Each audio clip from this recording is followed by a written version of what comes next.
बिस्मिल्लाहिर्रहमानिर्रहीम अस्सलामु अलैकुम वरहमतुल्लाहि वबरकातुहू। उम्मीद है दोस्तों सब खैर व आफियत से होंगे। आज हमारा CS 201 इंट्रोडक्शन टू प्रोग्रामिंग का लेक्चर नंबर 34 है, जिसके अंदर हम जो है वो फिर से ऑपरेटर ओवरलोडिंग के डिफरेंट कंसेप्ट सीखेंगे। तो सबसे पहले यहाँ पे दोस्तों जो टॉपिक है वो है एरेज ऑफ ऑब्जेक्ट। ये एरेज ऑफ ऑब्जेक्ट क्या होती है दोस्तों? जब आप अपनी क्लास का जो ऑब्जेक्ट है, जब उसकी एक से ज़्यादा आपने ऑब्जेक्ट बनाने हो। मान लें अगर आपके पास एक क्लास है और आप चाहते हो इस क्लास के मैंने 3 ऑब्जेक्ट बनाने हैं, तो उसका तरीका क्या होगा?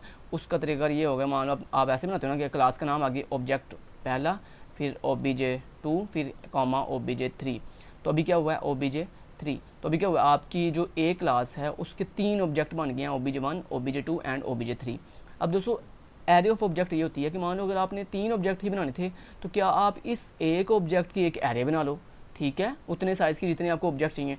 तो अगर मान लो कि अगर आपको 10,000 ऑब्जेक्ट बनाने हैं, तो क्या अगर आप ऐसे बनाओगे OBJ1, OBJ2, OBJ3, तो आप तो सारी रात ऑब्जेक्ट ही बनाते रहोगे, OBJ4, OBJ5 up to so on, ठीक है। तो इसका कोई आसान तरीका नहीं है कि मान लो अगर मुझे 50 ऑब्जेक्ट बनाने हैं, मुझे इस ए क्लास के 50 ऑब्जेक्ट अगर बनाने हैं, तो क्या कोई ऐसा तरीका नहीं है कि मैं एक ही ऑब्जेक्ट लिखूँ और उसके 50 ऑब्जेक्ट बन जाएंगे फर्दर? तो यस, ऐसा है। आप सिंपली क्या करो, अपने ऑब्जेक्ट की एरे बना लो। तो यही सारे यहाँ पे बोल रहे हैं कि the declaration of arrays of user defined data type, कि जब आप अपनी खुद की बनाई हुई यूज़र डिफाइंड डाटा टाइप की एक एरे बना लेते हो, तो उसको हम कहते हैं is identical to the array of primitive data types. और कहता है ये सेम एज इट इज़ वैसे ही बनाई जाती है जैसे आप प्रीमिटिव डाटा टाइप्स बनाते हो।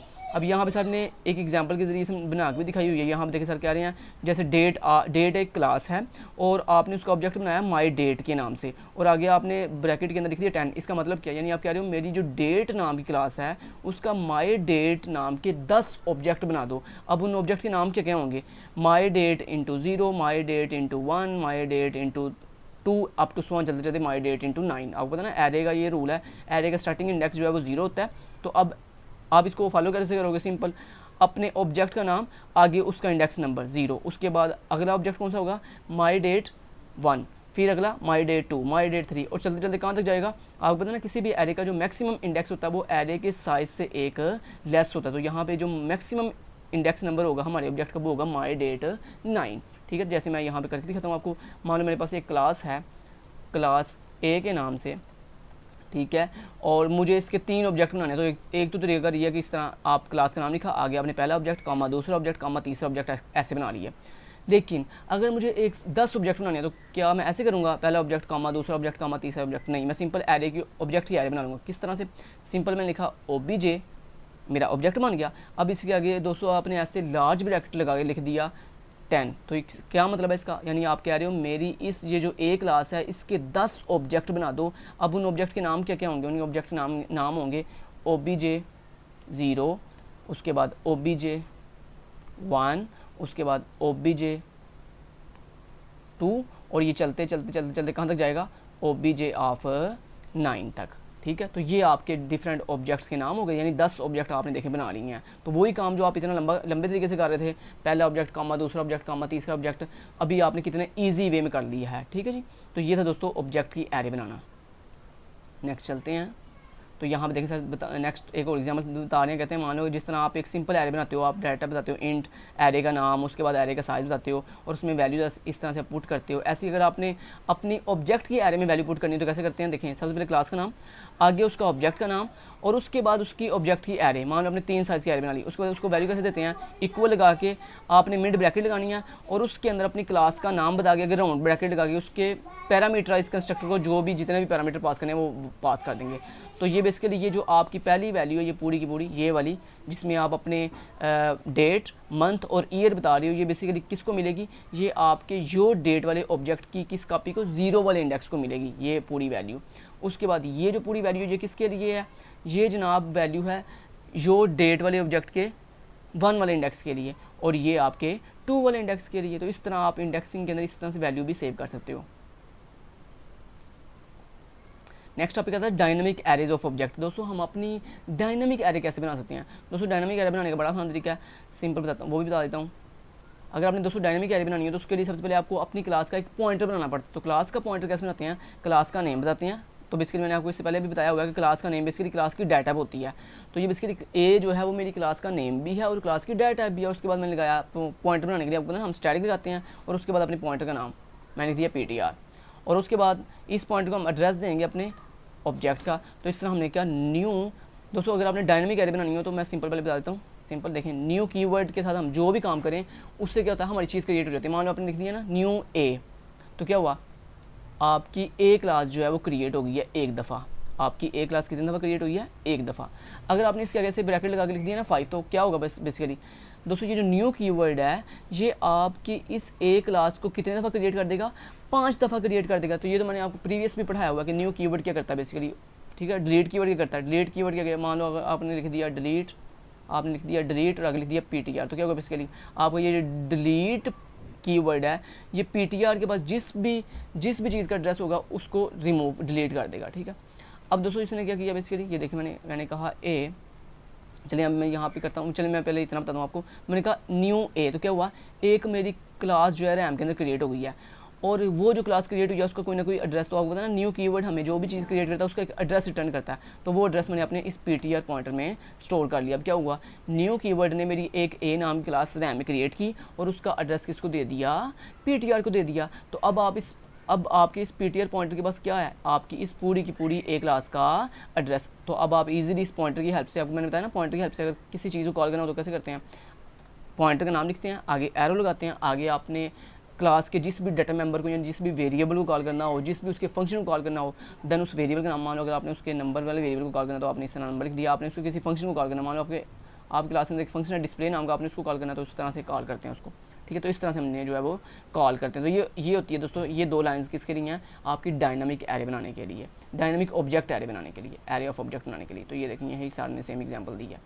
नेक्स्ट आता है दोस्तों overloading of new and delete operators, कि हम जो न्यू और डिलीट ऑपरेटर को किस तरह से ओवरलोड कर सकते हैं, तो वो भी सिखा देता हूँ। सबसे पहले दोस्तों आपने क्या करना है, सबसे पहले यहाँ पे आए और हमने यहाँ पे प्राइवेट एक्सेस स्पेसिफायर के अंदर एक वेरिएबल बनाया नंबर के नाम से, और देन ये पब्लिक एक्सेस स्पेसिफायर में जाके मैंने एक ए क्लास का बना लिया, एक जैसे मान लो मैंने एक कंस्ट्रक्टर बना लिया और इस कंस्ट्रक्टर को मैंने पैरामीटराइज कंस्ट्रक्टर बना लिया। तो मैंने यहाँ पे लिख दिया इंट नंबर। तो दोस्तों ये मैं एग्जांपल करने जा रहा हूँ कौन सी, न्यू। अगर पेपर में आपको आता है कि overloading of new and delete operator, के अपने न्यू और डिलीट ऑपरेटर को क्लास के अंदर ओवरलोड करके दिखाओ, तो आपने सेम यही एग्जांपल कर लेनी है जो मैं करके दिखाने लगा हूँ। तो सिंपल मैंने एक पैरामीटराइज कंस्ट्रक्टर बना लिया और इसके अंदर ये जो नंबर वाला ये मेरा जो आर्गूमेंट है इसकी वैल्यू मैं किसको दे दूँगा, अपने इस नंबर वाले डाटा मेंबर को। तो आपको पता ना मैंने ये बताया था कि अगर आपके डाटा मेंबर का नाम और आपके आर्गूमेंट का नाम सेम हो तो हम डाटा मेंबर के शुरू पे दिस कीवर्ड लिखते हैं और आगे एरो, और उसके बाद अपने डाटा मेंबर का नाम नंबर इक्वल टू और उसके बाद अपने आर्गूमेंट का नाम। तो बेसिकली ये जो मेरा है ये नंबर जो है ये मेरा ये वाला आर्गूमेंट है जिसके अंदर जो भी वैल्यू नीचे से मिलेगी वो किसको मिल जाएगी, इस नंबर वाले डाटा मेंबर को मिल जाएगी, ठीक है। उसके बाद न्यू ऑपरेटर को ओवरलोड कैसे करते हैं दोस्तों, उसके लिए हम सिंपली लिखते हैं वाइड, रिटर्न टाइप होती है हमारी वाइड। जब भी आपने न्यू ऑपरेटर को ओवरलोड करना हो तो हम लिखते हैं वाइड, और उसके बाद चूँकि आपको मैंने बताया था कि जो न्यू ऑपरेटर होता है ये एक एड्रेस रिटर्न करता है, तो एड्रेस रिटर्न करने के लिए हम आपको ना रिटर्न टाइप के साथ स्टैटिक लगाते हैं। और उसके बाद आपने लिखा ऑपरेटर ओवरलोडिंग करने के लिए आपने लिखा ऑपरेटर कीवर्ड, और उसके बाद किस ऑपरेटर को ओवरलोड करना है, न्यू ऑपरेटर को, उसके बाद राउंड ब्रैकेट और उसके बाद यहाँ पे बॉडी। और यहाँ पे दोस्तों हम बताते हैं कि हमने जो न्यू ऑपरेटर है इसको जब ओवरलोड करेंगे तो कितनी हमने जो है वो ऑब्जेक्ट क्रिएट करने हैं। तो दोस्तों से हम यहाँ पे ना कीवर्ड यूज़ करते हैं साइज अंडरस्कोर टी, ये एक कीवर्ड है और इसके आगे हम लिखते हैं अपना वेरिएबल, ठीक है। इसमें बेसिकली हमें वो साइज़ मिलेगा कि मान लो आपने कहा कि मुझे एक ऑब्जेक्ट क्रिएट करना है, अगर आपको ना 3, तो यहाँ पे बेसिकली साइज़ को मिलेगा 3, तो इसका मतलब ये होगा कि आपने न्यू कीवर्ड के साथ 3 ऑब्जेक्ट जो हैं वो क्रिएट करने हैं, ठीक है। तो ये उसका मतलब ये है। उसके बाद दोस्तों आपको पता है ना हम न्यू कीवर्ड के साथ क्रिएट करने के लिए जब भी आप न्यू ऑपरेटर को ओवरलोड करते हो तो उसके लिए आपने यहाँ लिखना है wide return type static PTR, जिसमें आप अपनी न्यू कीवर्ड से जो भी आपकी ऑब्जेक्ट क्रिएट होगा उसका एड्रेस किसको मिल जाएगा, इस PTR पॉइंटर को मिल जाएगा। और इसकी एड्रेस इसकी डाटा हमेशा आपने वाइड रखनी है क्योंकि आपने यहाँ भी वाइड रखी हुई है, ये बात याद रखिएगा। और उसके बाद आपने स्कोप रेजोल्यूशन ऑपरेटर लगाना है और लिखना है ऑपरेटर और न्यू इनटू साइज़, कि यानी आप कह रहे हो कि मेरे न्यू ऑपरेटर को ओवरलोड करो और ये जो न्यू ऑपरेटर है ये उतने ऑब्जेक्ट क्रिएट कर दे जितना यहाँ पे में साइज़ मिला है। अगर साइज़ 3 है तो इसका मतलब 3 ऑब्जेक्ट क्रिएट करने के बाद एड्रेस किसको दे देगा, इस PTR पॉइंटर को दे देगा और उसके बाद सिंपली हम इस PTR पॉइंटर को रिटर्न कर देंगे। तो यहाँ मैंने क्या दिया, रिटर्न PTR। तो ये था दोस्तों, ये इतना है कोड किसका, न्यू ऑपरेटर को ओवरलोड करने का। अब डिलीट ऑपरेटर को ओवरलोड कैसे करते हैं, उसके लिए सिंपली हम लिखते हैं वाइट, उसके बाद लिखते हैं ऑपरेटर कीवर्ड, और देन किस ऑपरेटर को ओवरलोड करना है, डिलीट ऑपरेटर को। और डिलीट ऑपरेटर के अंदर दोस्तों हम जो है नीचे से एड्रेस लेते हैं उस ऑब्जेक्ट का जिस ऑब्जेक्ट को हमने डिलीट करना है। तो उस ऑब्जेक्ट का एड्रेस लेने के लिए हम रिटर्न टाइप लिखते हैं वाइड, और उसके बाद जो है ना एड्रेस लेने के लिए हम यहाँ पे एक पॉइंटर बना लिया पीटीआर के नाम से। और पॉइंटर को ये आपको पता है निशानी क्या होती है, उसके शुरू पे ये स्टैटिक सिंबल होता है। अच्छा, स्टैटिक आप डाटा के साथ लगा लो या आप पॉइंटर के नाम के साथ लगा लो, कोई इशू नहीं है, ठीक है। चलें जी, उसके बाद दोस्तों डिलीट जो है आपका ऑपरेटर ओवरलोड फंक्शन है, ये क्या करता है, इसके पास इस पीटीआर के अंदर जो भी एड्रेस आया है ये उसको डिलीट कर देगा। तो उसको डिलीट करने के लिए दोस्तों हमारे पास एक बिल्ट इन फंक्शन होता है फ्री के नाम से, और उसको हम ये पीटीआर पास कर देंगे। तो इसलिए ये क्या करेगा, ये जो फ्री हमारे पास फंक्शन है ये पीटीआर के बाद जो भी एड्रेस है उसको रैम से डिलीट कर देगा सिंपली। अब उसके बाद मैं यहाँ पे एक डिस्प्ले फंक्शन कॉल करता हूँ, जो हमारी ये जो नंबर वाला वेरिएबल मैंने आपको ऊपर बना के दिखाया है, ये वाला, ये जो नंबर डाटा मेंबर है इसकी वैल्यू को स्क्रीन पर डिस्प्ले करेगा। तो स्क्रीन पर डिस्प्ले करने के लिए उसके लिए मैंने यहाँ पे कर दिया सी आउट, और मैंने यहाँ पे कर दिया नंबर इक्वल टू, और उसके बाद आपके नंबर वेरिएबल की वैल्यू, ठीक है। अब दोस्तों ये जो आपका फ्री बिल्ट इन फंक्शन है ये जिस हेडर फाइल के अंदर मौजूद होता है उस हेडर फाइल को आपको इंक्लूड करना पड़ेगा। तो उस हेडर फाइल का नाम है हैश इंक्लूड stdlib.h। तो ये हमारे पास वो हेडर फाइल है stdlib.h जिसके अंदर हमारे इस फ्री बिल्ट इन फंक्शन का कोड पड़ा हुआ है, ठीक है। तो इसको आपने ज़रूर इंक्लूड कर लेना। तो ये दोस्तों ये फंक्शन है आपका न्यू ऑपरेटर ओवरलोड वाला, और ये डिलीट ऑपरेटर ओवरलोड वाला। अब आपने सिंपली क्या करना है, यहाँ पे आना है और आगे सबसे पहले आपने क्या करना है, आपने डायनामिक एरे बनानी है ना। तो डायनामिक ऑब्जेक्ट एरे कैसे बनाएंगे, मैंने अभी आपको बताया था, सबसे पहले क्लास का नाम बताया, उसके बाद आपने एक पॉइंटर बनाया जिसमें आप एड्रेस स्टोर करोगे, और देन पॉइंटर को इक्वल कर देंगे किसके, हमने क्लास क्रिएट करनी है। तो क्लास इस तरह से हम क्रिएट कर लेंगे, और उस क्लास को आपको पता ना, अगर आप सिंपली ए लिखोगे तो क्या होगा, आपकी क्लास के अंदर अगर आप इस तरह लिखो ना न्यू ए, तो ये ए क्लास क्रिएट करेगा, लेकिन उसके अंदर जो डिफ़ॉल्ट कंस्ट्रक्टर है ना वो कॉल होगा डिफ़ॉल्ट कंस्ट्रक्टर। लेकिन हमने यहाँ पे कौन सा कंस्ट्रक्टर बनाया हुआ है, पैरामीटराइज कंस्ट्रक्टर बनाया हुआ है, जिसको हम एक वैल्यू पास कर रहे हैं इंट टाइप की। दोस्तों अगर आप न्यू कीवर्ड के आगे क्लास का नेम लिखो और उसके बाद एक पैरामीटराइज कंस्ट्रक्टर को आपने कॉल करना हो, तो उसके लिए राउंड ब्रैकेट लगाते हैं, और देन उस पैरामीटराइज कंस्ट्रक्टर को जो भी वैल्यू पास करनी हो वो लिखते हैं। तो मान मैंने इसको वैल्यू पास कर दी 20। तो अब क्या होगा बेसिकली कि ये न्यू कीवर्ड मेरी ए क्लास का एक ऑब्जेक्ट बनाएगा, ठीक है, ए क्लास क्रिएट करेगा वन टाइम, और उसके पैरामीटराइज कंस्ट्रक्टर को भेजेगा 20। तो वो 20 जाकर इसमें स्टोर हो जाएगा इस नंबर वाले डाटा मेंबर में, और हम अब इजीली जो है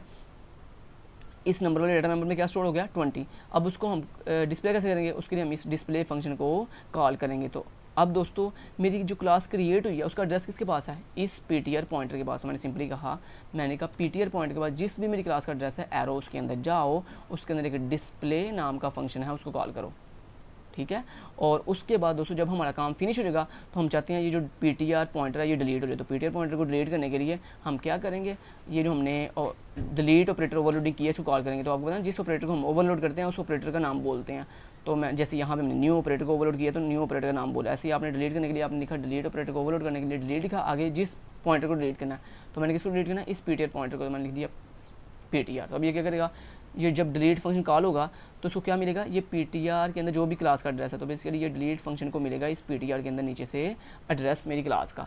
तो ये फ्री फंक्शन जो है उस एड्रेस के अकॉर्डिंग उस क्लास पूरी की पूरी क्लास को डिलीट कर देगा। अब मैं इसको एग्जीक्यूट करके दिखाता हूँ,